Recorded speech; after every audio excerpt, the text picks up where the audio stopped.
સુરતના મહાનગરપાલિકાએ નાગરિક સુવિધા માટે હેલ્પ ડેસ્કની શરૂઆત કરી, જેનું સીધું મોનિટરિંગ માપન કમિશનર દ્વારા કરવામાં આવશે.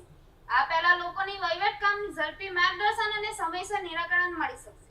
સુરત મહાનગરપાલિકા દ્વારા નાગરિકોની સુવિધા માટે એક મહત્વપૂર્ણ પગલું ભરતા પાલિકા કચેરીમાં અરજદારોના માર્ગદર્શન માટે હેલ્પ ડેસ્કની શરૂઆત કરવામાં આવી છે.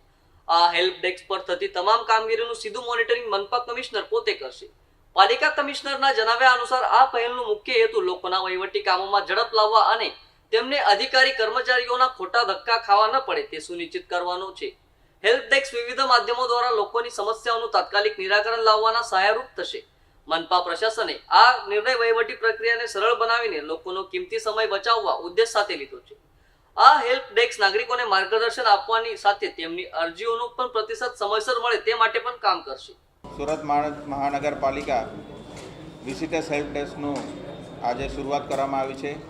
એ અદ્યતન હેલ્પ ડેસ્કમાં જે મ્યુનિસિપલ કમિશનરશ્રીને મળવા માટે સુરતીઓ સિટીઝન્સ આવે છે એ લોકોનું કમ્પ્લેન્ટ્સનું રજિસ્ટ્રી કરવામાં આવશે, એના અલગ અલગ કોડિંગ કરવામાં આવશે અને એનું ટ્રેકિંગ માટેની વ્યવસ્થા સાથે આ સિસ્ટમ ઊભું કરવામાં આવી છે.